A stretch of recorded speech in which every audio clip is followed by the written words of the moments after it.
40,000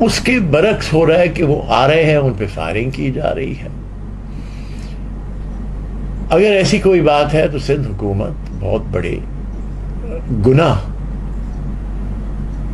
کی ذمہ داری ہے ان کی کہ لوگ پناہ لینے آ رہے ہیں. یہ وہی ہوا کہ جب لوگ عراق میں بھاگے کربلا کی طرف 1990 میں، تو صدام حسین نے فائرنگ کروائی اور کئی لوگ ہزاروں میں مارے گئے، بلکہ یہاں تک کہ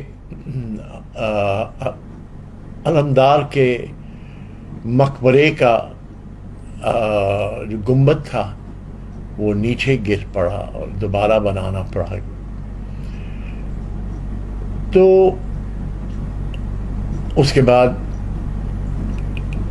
آپ خود دیکھیں، دیر ہے اندیر نہیں ہے. صدام حسین کا کیا حشر ہوا. تو غریبوں پہ مظالم، آپ کہیں گے کہ جی حکومتیں یہ بھی کر رہی وہ بھی کر رہی، ان کو کیا ہو رہا ہے؟ دیکھیں کس کے پیٹ میں کیا کیڑے ہیں وہ آپ نہیں دیکھ سکتے، ہم نہیں دیکھ سکتے، رب کو پتا ہوتا ہے. اور رب اپنی مرضی پہ آپ کی ٹائم ٹیبل پہ نہیں چلتا، لیکن یقین کریں سب کو کوئی نہ کوئی سزا.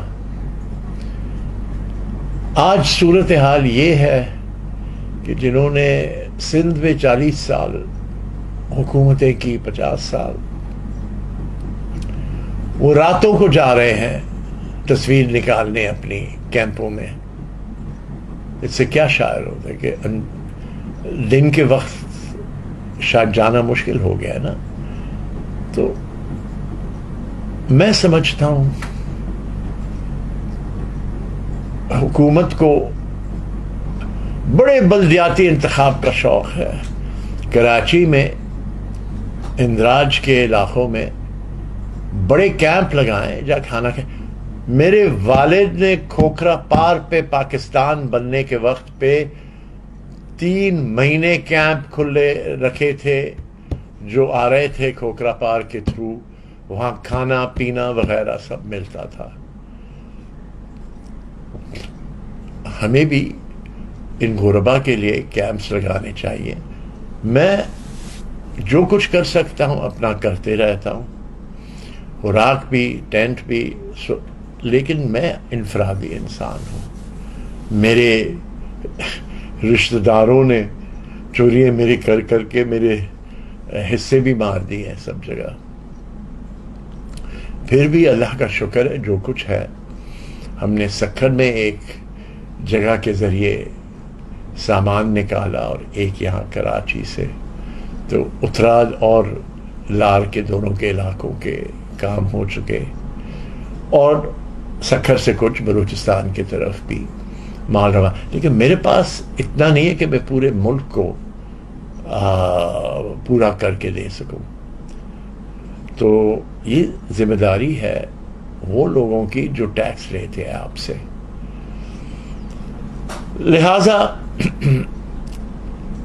ضروری ہے کراچی کے اندراج کے علاقوں میں کیمپ لگے جہاں گرم روٹی تو ملے ایک بار جب وہ آئے اس طرف، اور کوئی جگہوں پہ ان کو.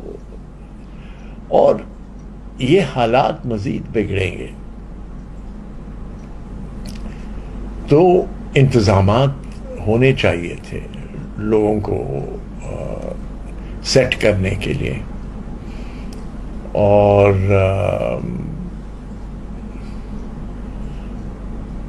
میں نہیں سمجھتا کہ ہم اچھائی کر رہے ہیں.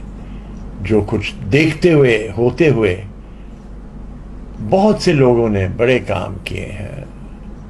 یقین کریں بہت سے لوگوں نے مجھے فون کیا کہ ہمیں یہ لے دیں، یہ میں پورے کرنے کی کوشش کرتا ہوں. لیکن ایسے ایسے لوگ جن کے نام بھی آپ کو نہیں پتا، اور ہمارے اردو بولنے والے بھائیوں نے بھی کئی جگہ کیمپیں لگائی ہیں. یاد رکھنا وہ کہتے ہیں نا کہ پانی خود اپنی لیول ڈھونڈتی ہے اور یہ نہیں دیکھتی کہ آپ کون ہیں. تو خدا را کچھ کریں. حکومتوں سے آپ کو نوازا گیا ہے. یاد رکھیں شہرت آتی ہے اور چلے جاتی ہے. مجھے یاد ہے کہ بیانات ایک زمانے میں بڑے آتے تھے سیاسی پارٹیوں کی کہ فلاں لیڈر اور فلاں لیڈر. تو لیڈروں کو یاد اگر کس نے کیا تو آپ نے کیا کیا اس کے عوض میں. تو یہ غربا جو آ رہے ہیں کراچی کی طرف ان کے اوپر گولیاں مت برسائیں. اگر آپ ان کو گرم ایک وقت دو وقت کا روٹی بھی نہیں دے سکتے ہیں اور ان کی اولاد کے لیے کچھ انتظام نہیں کر سکتے تو مارے تو مت اسے. اور حکومت سندھ کیمپ کھولے ان لوگوں کے کراچی کے ارد گرد آنے کی. علاقے آپ بیچتے ہوئے جا رہے ہیں سب کو.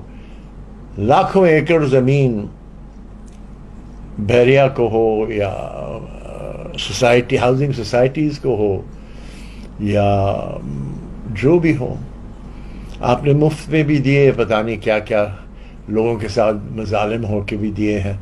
ان میں سے زمین مقرر کریں. یہ ہونا تھا اور اب مزید ہوگا. یاد رکھیں یہ تو اس وقت پانی اتنا آیا ہے کہ یہ پانی آیا کہاں سے ہے. حضرت نوح کے وقت سے یہ پانی جمع ہو کے زمینوں پر رہ گیا ہے, پہاڑوں میں رہ گیا ہے. اس سے ہم وقتاً وقتاً فائدہ اٹھاتے ہیں لیکن ان کے بھی ختم ہونے کا وقت آ گیا ہے. پھر پینے کے پانی کا کیا بنے گا. تیاری کریں کلیمٹی کے. آپ نے بنایا ہوا ہے پتہ نہیں این ڈی کچھ نام سے ہنگامی صورتحال کے لیے زلزلوں میں پہاڑوں میں. یہاں کیا بنایا ہے پینے کے پانی کا یا سیلابوں کا کیا نتیجہ نکلتا ہے. غریبوں کے لیے کچھ نہیں ہوتا. تو اگر وفاق نہیں کر سکتی ہے جو کچھ نہیں کر رہی ہے سندھ میں, صوبے کریں. وہ بھی اگر اپنے کاموں سے اپنے آپ کو فارغ رکھیں تو اللہ ہی مالک ہے. لیکن مت کریں. یہ وہ صوبہ ہے جس نے ہندوستان کی اس زمانے میں 20 لاکھ آبادی کو ویلکم کیا تھا سندھ میں. اور ان کے لیے جب پہنچے تو خالی گھریں بھی تھے ایویکیو ٹرسٹ پراپرٹی کے, لیکن گرم کھانے بھی لوگ بھیجتے تھے اپنا فرض پورا کرنے. اب یہی لوگ کی نسلیں تباہ ہو رہی ہیں تو آپ بھی کچھ کریں. اور میں سمجھتا ہوں کہ آپ خیر مقدم کریں. کوئی جاتا نہیں واپس. کیا افغان واپس گئے افغانستان؟ اب تک آتے ہیں قافلے. یہ قدرت کے کھیل ہے. آپ اس میں ہوشیاری بھی کریں تو میرا خیال یہ ہے کہ ناکافی ہوگا. شکریہ.